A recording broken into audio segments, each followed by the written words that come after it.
Well, it's been a while since we've had a normal episode of the WireTap here on the channel. We had our last video removed. We put up a video about a week ago, and YouTube took it down because it violated their new rules that they put up. So we're going to talk a little bit about those rules, try not to have this one taken down.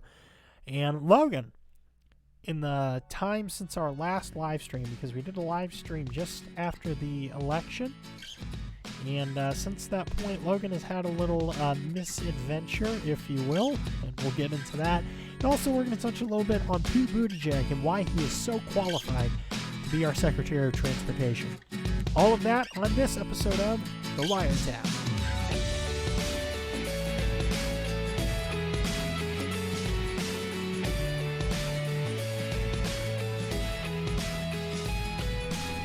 Hello everyone, my name is JD. And this is Logan. And this is The WireTap. Thank you for joining us. Now, as we alluded there in the intro, YouTube has new rules. They have new policies regarding the election and discussing fraud, in that you can't do it.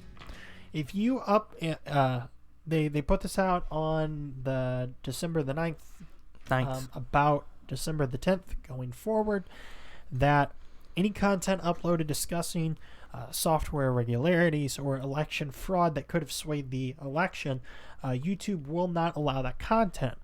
So, we uploaded a video last week on the 10th, the first day of that policy being implemented, talking about that policy. YouTube removed that video promptly within about 24 hours. So either we're in on YouTube's radar, we're in their crosshairs, or somebody reported the video. And so that got taken down. We filed an appeal, a well-worded appeal. YouTube denied it, so that video is now lost in the ether outside of our own archive. So that's a lost Conservative Wire episode. Got taken down. It's a badge of honor that I wear to finally get struck down by YouTube. Now, they will not be implementing channel strikes for this kind of stuff until Inauguration Day, they say. And they're not doing it on content, so they're not going to backdate this policy, because otherwise our last live stream would have been taken down. Yep. So, with all that being said, there's not really a whole lot that we can do, especially since we're an under 25 sub channel. Since we're a fairly small channel, there's really not a whole lot that we can do in that respect. So we're just going to have to play ball with YouTube on this respect. But we have an announcement that is going to be coming up here in the next couple weeks about where you can find really our unfiltered content, hopefully. So stay tuned for that here in the next couple of weeks. But like I said, we're just going to have to play ball with YouTube, because otherwise we're going to keep getting our content removed. We're going to keep getting strikes, and eventually the channel will be terminated, which will be no good for anyone. As much as I hate being censored, because we're probably one of the least controversial, we should be anyway, one of the least controversial conservative YouTube channels out there, because we're clean. We don't say anything outlandish or offensive. We're not purposely provocative in any way. Instead, we're thoughtful, we're philosophical, we're ideological. We really examine issues, and all of this culminates to where, yes, our channel too has fallen under the axe of YouTube. So like I said, we're going to have to play ball for the time being on this policy. One thing that I would just ask, though, and this is a question I posed to YouTube, and unsurprisingly, I've still not gotten a response. I've still not gotten any answer on it. But I asked, where was this policy following the 2016 election, for 2 years after that election and more, about Russia collusion? After the Mueller investigation was concluded and they found no collusion with Russia on Donald Trump's part to steal the election, where was this policy putting that to rest then? Why is that content still allowed? Why are people still allowed to this day to talk about it? Why are they still allowed to this day to say that the 2016 election is stolen, and that Donald Trump was an illegitimate president, and still is, since he is still president as of right now? Why is the content still allowed on this platform? It's a simple question. It's a fair question. All right. If we are not allowed to talk about the possibility of election fraud, then why is that content still allowed on this platform? If this video is removed, I don't know. I mean, I don't know what else to say because we've not posed any theories. We've not talked about it in any way, shape, or form. We're merely talking about the policy, and I'm asking why that policy is not fairly enforced across the board. If you're going to have this policy, fine, but it has to be enforced fairly, and it has to be enforced uniformly. In any event, much more I say will probably actually get us in trouble. So we'll pivot a little bit to where we've been. Like I said, we uploaded a video last week that was taken down, so now it looks like we haven't created content in about a month. But over Thanksgiving, our contributor over here, Logan, he happened to have coronavirus. In fact, I was the only one in our family to escape it. Had a run-in with it. So yeah, they had a run-in with coronavirus. It wasn't a terrible case. It wasn't life-threatening or anything, just a loss of taste and smell that still persists today. That's the worst part. Yeah. I mean, not being able to taste or smell for almost a month now, any of your food, anything like that. But like I said, I was able to escape it and didn't have it. So that happened all over Thanksgiving, which, obviously sucks because he was locked in his room along with other family members, just locked in their room, had to just give them their food through the slot in the door, so to speak. And that's how they enjoyed their Thanksgiving meal. But that happened over Thanksgiving. And that's just kind of where we've been at. And like I said in the video that I posted a week ago that was taken down, I mean, all this talk about what we can't talk about on YouTube has been going on for weeks, and and the thing is that it changes every single day. There's a new development somewhere, whether that be positive or negative, depending on how you look at it. But I mean, there's a new development every day, and it's just impossible to keep up. I'm pretty sure keep accurate with it, because by the time that we would record, edit and upload the video, that information is probably already outdated, and so. It's like there's people who can do this far better than I can, keep up with it, keep it straight, give you more of a clear picture that you probably watch or listen to anyway. So it's like, leave them to talk about what they're going to talk about. Go to Twitter. That's where you get us the most updated. And so, I mean, that's why we had such a breaking content until last week, because I wanted to really address that YouTube policy, which in turn was terminated by YouTube's policy. But I want to talk about something just kind of fun here today for probably just 6-7 minutes or so, and that's Mayor Pete Buttigieg. And it's been a while since we talked about him, but he is now resurfaced like a turd.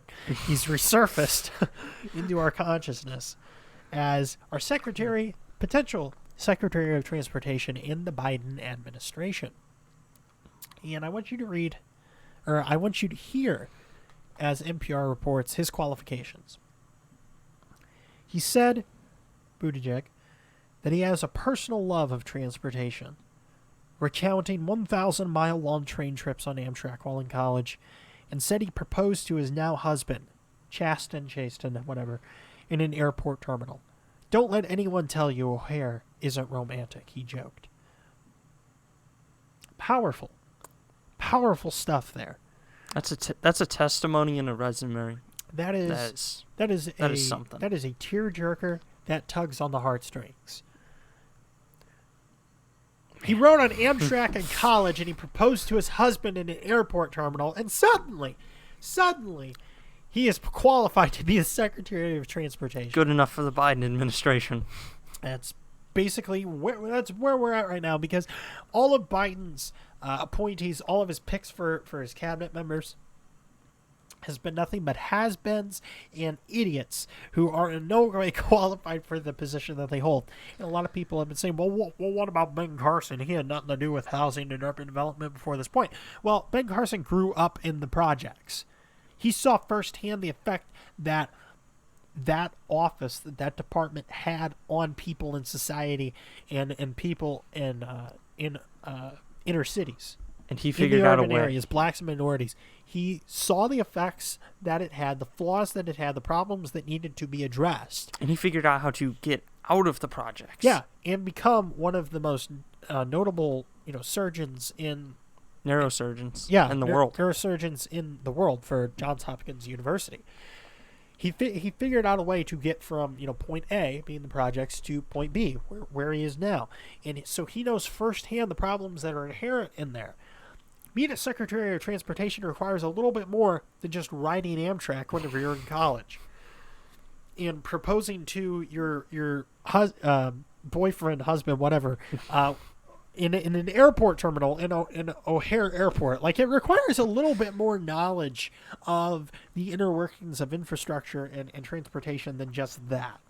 At least I would say. I would say the reason he got it is because he's going to probably be he's their new Obama. They're going to prop him up over these next few years, and he'll make a run for it in 2 or 3 cycles. Well, yeah, what it is it's a stepping stone from being a mayor of a little spit town in Indiana to having a federal position in the White House. Yeah, to making a presidential bid. Because, well, I mean, let's face it, Pete Buttigieg has really had no accomplishments in any type of governing capacity. But he's likable, and he's gay, and he's liberal, and he crosses off all these boxes that the Democrat Party wants in their candidates. And so he crosses all those boxes off. So experience comes secondary because he fills the quotas that they want to fill. Mm-hmm. So, and he bridges those gaps. So, and that's the whole Biden administration's makeup. Yeah. Kamala Harris, black woman, winner. Yeah, I mean that's literally how he chose his vice president, is that he's going to pick a woman. Well, let's reverse the roles, shall we? If Biden said, I'm only going to pick a man because I want a man for the job, he would have been burned at the stake, literally, in front of the White House. Yep. He would have been burned at the stake in the middle of Washington, D.C. for that statement. But because it's a woman, suddenly it's okay. Because everyone understands that women are marginalized. See, it's okay to discriminate if it's against the oppressor, so to speak. Now, on the principle of discrimination as a whole, no, that's totally wrong. But that doesn't matter. 2 wrongs make a right. Yeah, exactly. 2 wrongs make a right. As long as you're oppressing the oppressor, then it's okay. You don't stand on the principle of nobody should be oppressing anyone. Nobody should be oppressed. No. That's so 60s. Yeah, we don't stand on that principle. We stand on the principle of oppressing the oppressor. And so since it's a woman, that's okay. And that's what Joe Biden makes all this up to be, and that's what Pete Buttigieg ultimately is. He's just filling the quotas for what I think is a presidential bid, probably in 2 cycles or so. Yeah. So, I mean, if you got married in an airport terminal, if you got married at a train station or something, heck, even a bus stop. If you got married at a bus stop or proposed at a bus stop, if you've ridden the bus, if you've ridden the New York City subway, you too can be Secretary of Transportation in the Biden administration. It's true. You too can hold a federal position of power because you have ridden the rails. You've ridden the buses. You've been on those wheels. You know what it's like in America's transportation system, and you know what has to be done. But Amtrak is like this pet project of Biden. Yeah. And it always has been. Amtrak has never been profitable. They haven't turned a profit in literally decades. Like probably since like the 90s. Like 80s? I think even further back than that. Like I don't know when the last time Amtrak has turned a profit, like 30, 40 years. But it's been like this pet project of Biden for Amtrak. And I mean, sure, choo-choos are cool and whatnot, but they're not really the way of the future. What Biden wants to do is he talks about this as part of his Build Back Better. That's his slogan, is Build Back Better. Well, quite frankly, nothing you've proposed, Mr. Biden, has in any way indicated that there will be anything better after you're done, because all you're going to do is you're not going to raise taxes, but you're going to remove the tax cuts, which raises taxes. So that's one of the first things you're going to do is you're going to raise taxes not only on individuals but also on businesses and corporations which provide the wealth for individuals. They are the wealth creators. So if that democratic economics here is, well, we won't tax the families, we'll tax the businesses and the corporations because they have more money anyway. We'll tax who they work for. We'll tax the ones who pay their money and create the wealth for them to have and to take home in well, the it's form because of they live in like of a paycheck. this dystopian caricature to where all the fat cat businessmen, they take all of the money. Yeah. None of it is distributed to the employees. It all goes in their pot at the end of the day. Yeah. So that's, but I mean, that's all part of Biden's plan. None of that is going to build us back better in any which way, shape, or form. But transportation is one of the big things that he wants to address. And like I said, it's never been profitable. Amtrak has not turned a profit in literally decades. And, the Amtrak style of train transportation is not the future. The stuff like Elon Musk, the Hyperloop, all that kind of stuff, which I would think that they would like better considering how it should be better for the environment than typical train travel anyway, even if it is, run by electricity or, whatever else, regardless of what powers the train. This theoretically should be better for the environment. But it's the Hyperloop, which, I mean, here in Missouri, there I don't ultimately know what happened with it, really. I haven't heard a lot about it in a while, so I don't know if they ever chose a finalist, but Missouri and St. Louis and Kansas City were supposed to be kind of waypoints for it, and we were in the running for getting the Hyperloop. And it was going to be basically connecting Kansas City to St. Louis to where you could cross the state in about 30 minutes in a trip that normally takes about 4 hours. So, but that is the way of the future, not the typical Amtrak style of train travel that Joe Biden is proposing. But I don't know, man. Well, we'll see what happens. All I know is that Buttigieg proposed to his husband in an airport terminal and he rode trains. So, you know what? Heck, if you have a driver's license, you too can be Secretary of Transportation because we've driven all on the roads. We know the potholes. Mm-hmm. That was Pete Buttigieg saying actually in his South Bend, Indiana. His town was repairing potholes or some crap like that. Well, being Secretary of Transportation requires a lot more than just knowing how to mend potholes. And I tell you what, riding an Amtrak train is not going to get you there. We filled in potholes ourselves before. Yeah, I mean, we've done it too. God, we're almost as qualified as Pete Buttigieg to be Secretary. I just got to ride an Amtrak. Yeah, basically now. Yeah. I mean, we've ridden buses. Mm-hmm. we've done that before, but that'll do it for this episode of the WireTap. Make sure to go down to the description to look at all the links to this story and our social media. We are at the CWire Capital TCNW on both Twitter and Parler. Make sure to also go check out our SoundCloud. Like I said, we will be having an announcement here in the next couple weeks about where you can catch all of our content that is unfiltered if it is ever taken down by YouTube. But for Logan, I am JD saying goodbye. God bless. We will see you in the next episode.